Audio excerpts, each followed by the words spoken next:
மறக்காம சர்ப்ரைஸ் பண்ணுங்க. Thank you. Here we'll discuss a number of the positional features of rook and pawn endings. This game we'll be seeing is game Nidarim Sarachi versus Liren Ding, Ding Liren rather, from the Olympiad of 2016. Ding Liren is one of the top players in the world. This was a bit of a mismatch. His opponent was a master, 23-37, but nevertheless a very instructive game. So Black has had a fairly successful opening, and he's offered a queen trade queen g5, which White accepted. Queen takes, h takes g5. So primarily Black's advantage in this position is two things. First of all, he has these two sets of doubled pawns, which provide him with open lines, which in this case his doubled pawns are actually somewhat helpful. And most important, the b file. He's going to put pressure on b2. White will either have to defend the pawn on b2 forever, or he'll have to push it to b3, at which point Black then can play a4, this pawn advance, which this is will then weaken White on b3 on the b file and open the a file. The other advantage Black has is that his bishop is better than his opponent's. So White's bishop is blocked by his center pawns, Black's is free. It's a small advantage, but slowly Black's able to grow it. White began with rook to b1, king to g7, useful move. It's hard to find a plan for White. He hopes to meet Black's pressure on the queen side by some ways of counterattacking Black's one weakness, which is his a pawn. Okay, he played h3 and now f5. This position came from the King's Indian. This move is a typical advance. Black unifies his center pawn e5 and f5. So pressure is put on White's e4 pawn, and White doesn't so much want to exchange on f5 because after g takes f5, Black has gained a strong pawn front here, and also the possibility later in the game to make this centralizing of the king with e4 and king f6, king e5. The h file is also useful for Black. These double g pawns, they're a little bit of a problem in some cases. Have to be careful not to be left with these pawns devalued. But at the same time, the position of the pawn on g5 is useful for Black, and we'll be seeing how it can be effective to use this g5 pawn to push it forward. White played bishop d3, protecting his pawn without trading it off. Now rook to b8, rook a to b8. Black puts pressure on the b file. Rook to b4 perhaps is coming, and then rook to b8. White played rook a3, attacking the pawn on a5, and Black made a little transformation here. F takes e4. So it leads to a kind of unaesthetic pawn structure with these pawns.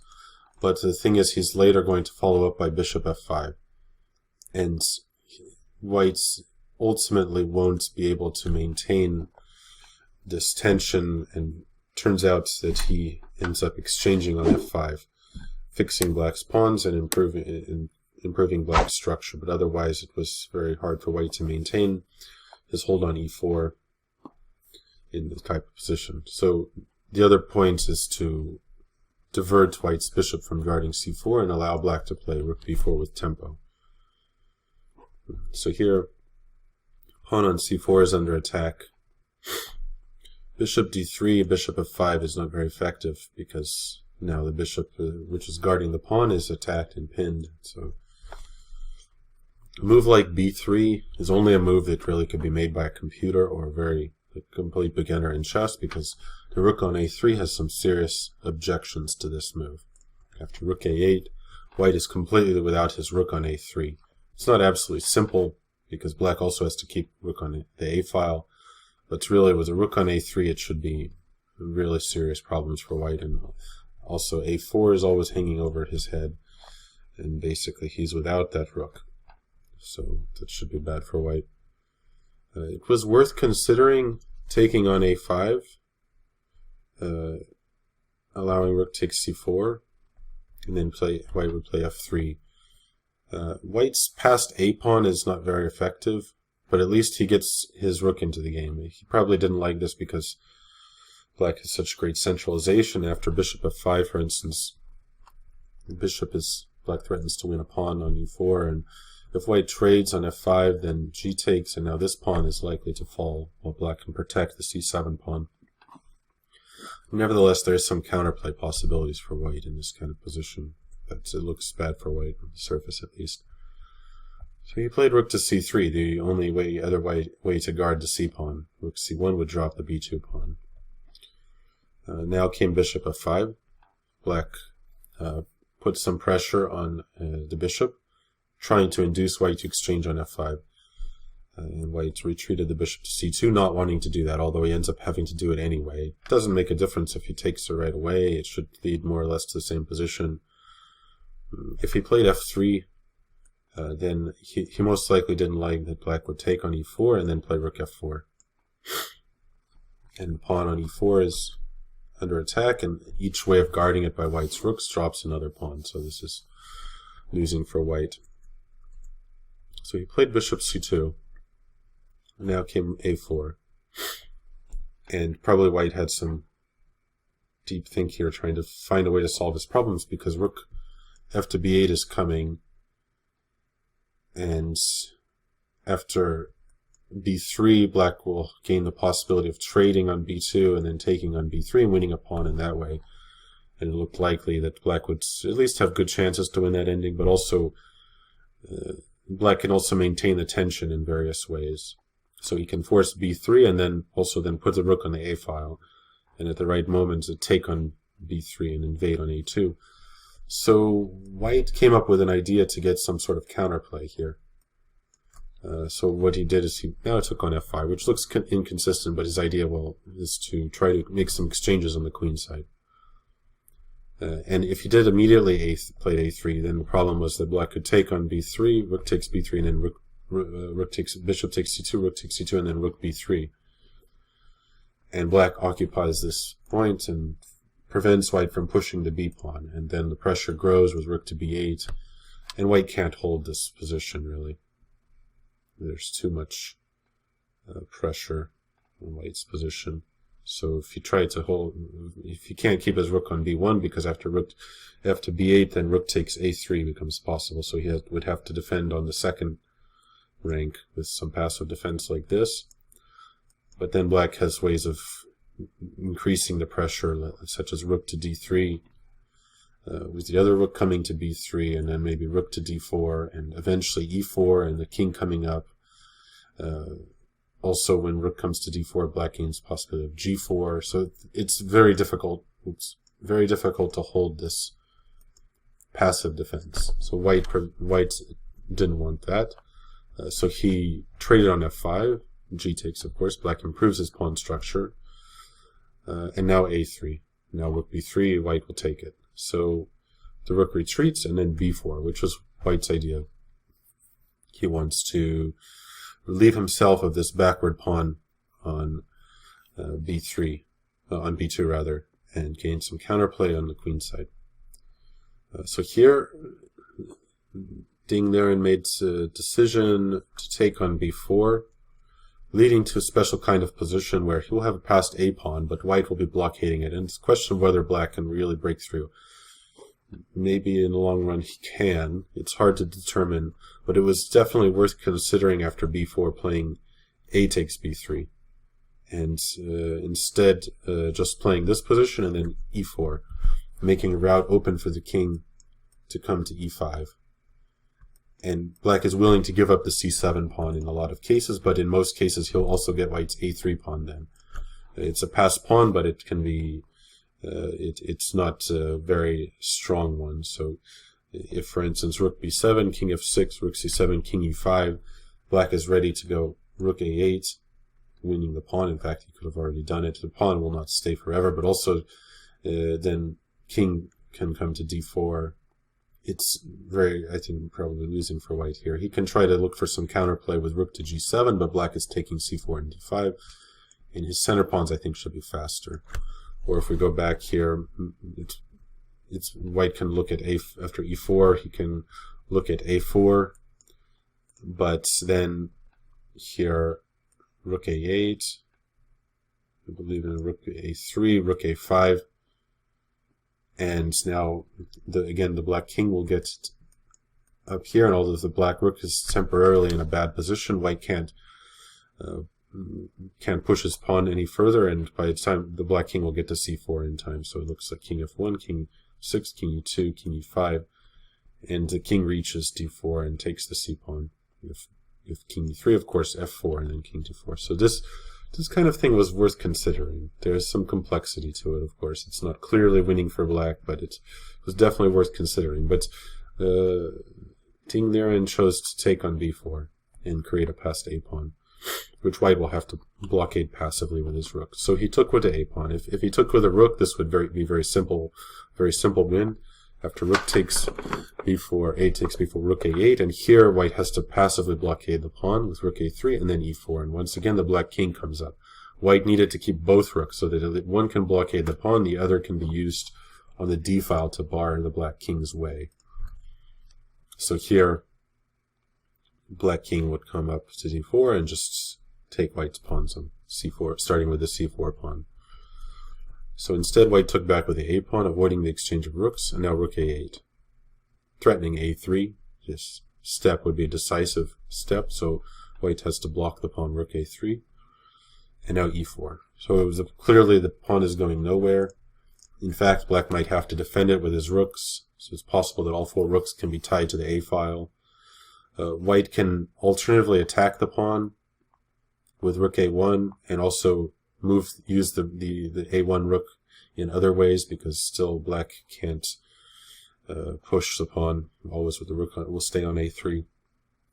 But black's idea is then the king will get to e5 and will be threatening to invade on d4. So white is generally going to have to keep a rook on the d file, and we'll see what happens next. So b5. This had to be played because the rook can't remain forever on b1. So b5, king f6, king f1, white brings king to the center, king e5. Generally f3 he could play at some points, but creates a passed e pawn for black, so this is dangerous. Also sometimes black can take, and if the rook takes, then black plays a3, and if g takes, then white's h pawn is weakened. So playing f3 is unlikely to be a sufficient defense. King f1, king e5, threat is king d4, and then if black achieves this, he will either take this pawn, or in some cases he can go to c5 and then to b4 and drive white's rook away. So white can't allow king d4 almost in any circumstances. So he plays rook d1. Now we have this almost blockade. Black plays f4 now, and white plays king e2. And the resulting position at first looks like a standoff. Black can't invade with his king, he can't push his a pawn, white's rook stays on a3 and the other rook stays on the d file and moves back and forth, d2 to d1. But black has another way to make progress, and that's by pushing g4. So he creates a new front in order to try to break through. An important principle in endgames, middle games as well, with relatively closed positions. So first rook b to a7, protecting the pawn by the front rook to use the back rook to support g4. Here white played rook to d2, rook to g8. So the plan is g4, very simple. White had a chance to prevent it. He made the decision instead, he played rook d to a2 to counterattack black's pawn, hoping to drive the black rook back and hold off the g4 advance. We'll see what happens. It was another possibility to play f3, which stops g4 permanently, obviously. But it does give black a protected passed pawn by e3. And then the question is, after rook d1, can white hold a purely defensive blockade? His plan is just to leave the rook on a3, leave the king on e2, and move the rook back and forth between d3 and d1 like a pendulum. And can black break through? Clearly he can't do anything on the queen side. He can't push g4 under most circumstances. There's possibility sometimes to go rook h8 and g4 and try to invade. After h takes g4. This is something that we watch, but usually white can take with the f-pawn.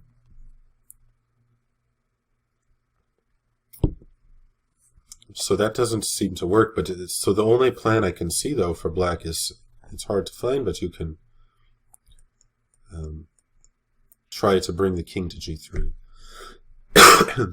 With white's position entirely passive, it seems he can't stop it.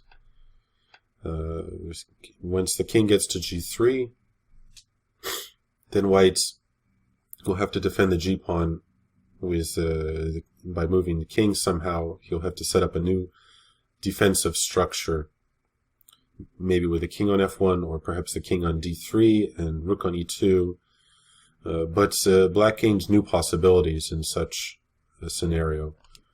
With often this g4 move that black can play, and then once we have that, it can be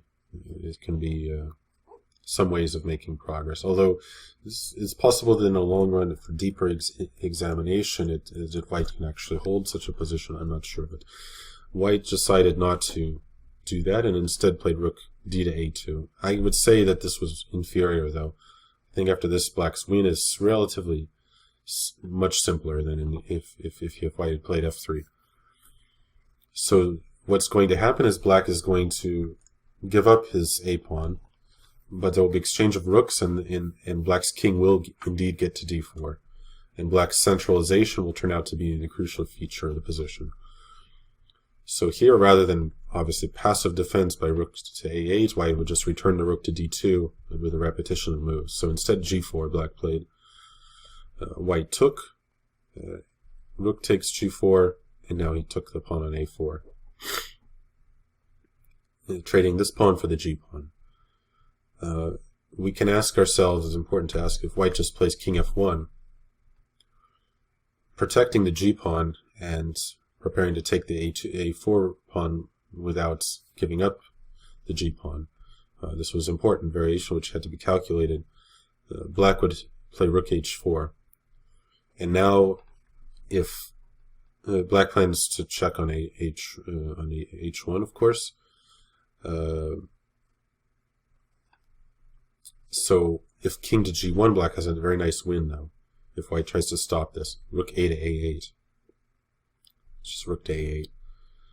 Preparing a mating attack, which can happen even in the endgame. Relatively small number of pieces, but with these two pawns cramping white's king side, it can happen. So there's no defense after rook takes a4, rook a to h8, threatening checkmate. g3 is met by checkmate in 2, rook h1 and f3. King f3 is met by e3, and black breaks through. So for instance, e3, king f1, rook h1, king e2, and rook to h2, and black will break through. So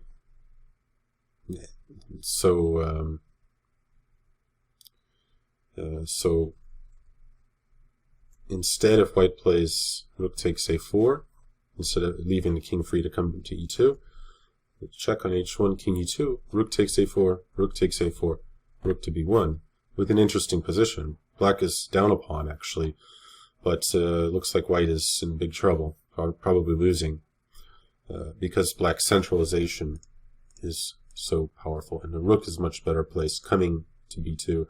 White's pawns, meanwhile, are weak. C4 pawn, especially, and then the other ones will fall afterwards. So if rook a2 to defend against the check, then king d4. If rook a7, then again black can check, and then comes king to d4, and mating nets can resume. So king f1, king d4, rook c7, king d3, threatening mate, g3, f3, and then white's rook is poorly placed, and e3 at the last moment, of course, the mate is threatened, and then black will create a winning pass pawn by e3. So often the case in rook and pawn endings, it's often the case that activity is much more important than material. So white immediately took the pawn on a4, and after a trade of rooks, black took on g2. It was a threat of e3.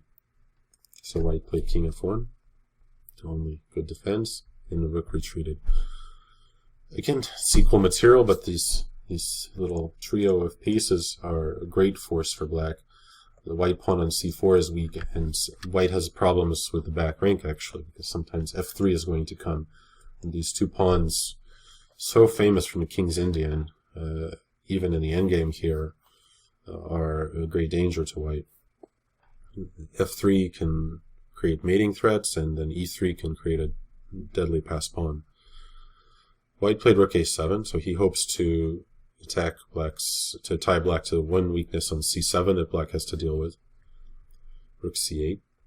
The rook looks terribly passive, but now black intends king d4. So white has to answer that. He played rook a6. He's ready to meet king d4 by rook c6, and then b6 becomes a threat. So instead, black played f3. In some cases, in the coming moves, there's going to be ideas of Zugzwang again, as white's rook will have to be ready to meet various threats of king d4 and also different ways of carrying out other ideas. So here, white played rook c6, and now rook a8. Black threatened checkmate, rook a6, stopping it, rook h8. It was important for black to force the white king to g1 first, before he goes to make progress. As we'll see, he needs a check on the g-file. So king g1 is only defensive. King e2, then the black rook would invade. Rook h1, king d2, rook f1, and the pawn is lost. King e3, rook e1, and then rook e2. Rook d1 also possible, but then white has defense rook a3. So king g1, and now black played king f4. This was actually just a repetition of moves, which is fine. It's always a useful strategy.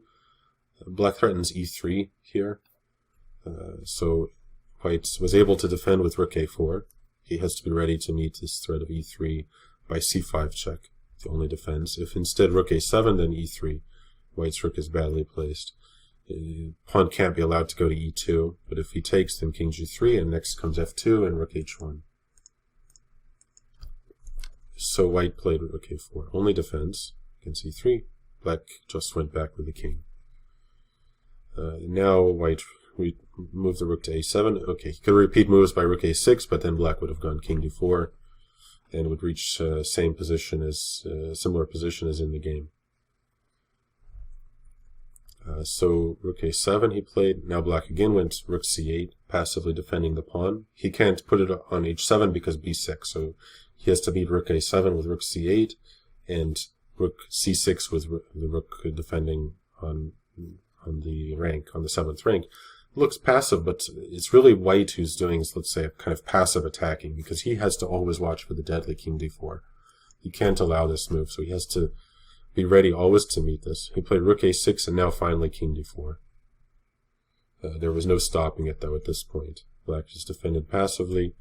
If we look, and he goes rook a6, king d4, if rook c6, then it's also possible to play rook h7 in this position. And actually, here even black has e3 with rook on c6. This was the idea, to go king e3, and it doesn't matter that white takes h7, c7. Because after takes, king takes, rook is too far out of play, and f2 is coming next with the pawn queening. So white had to keep his rook somewhat active, and that's why he went with rook a7, rook c8, rook a6, king d4.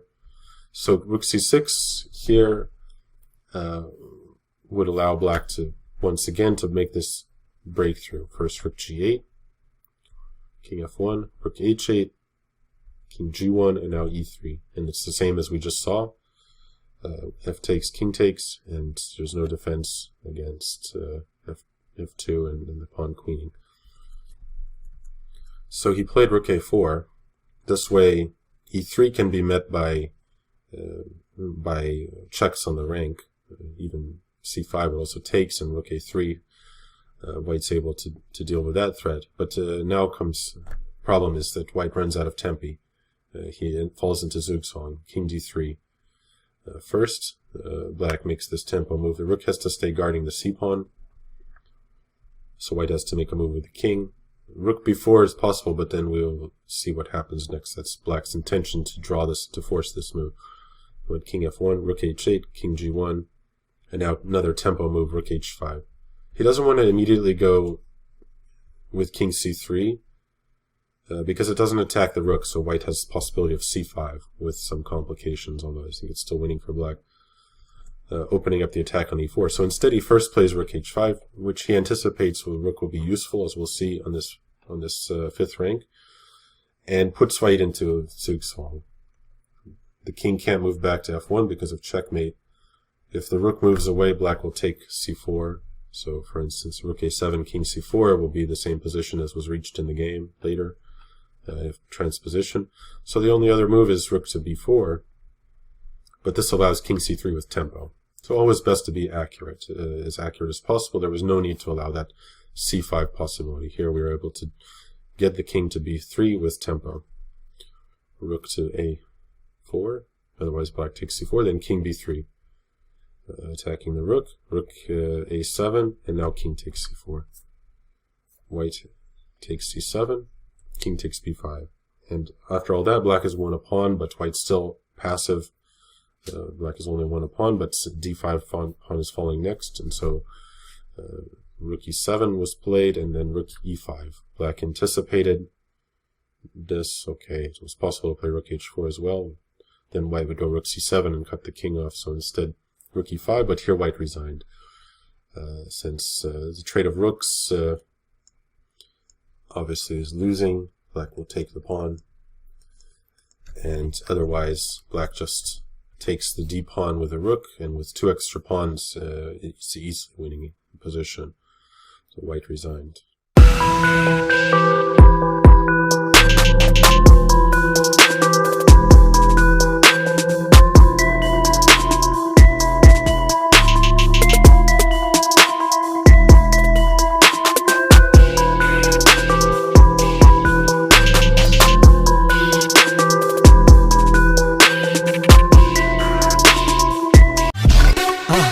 மறக்காம surprise பண்ணுங்க. Thank you.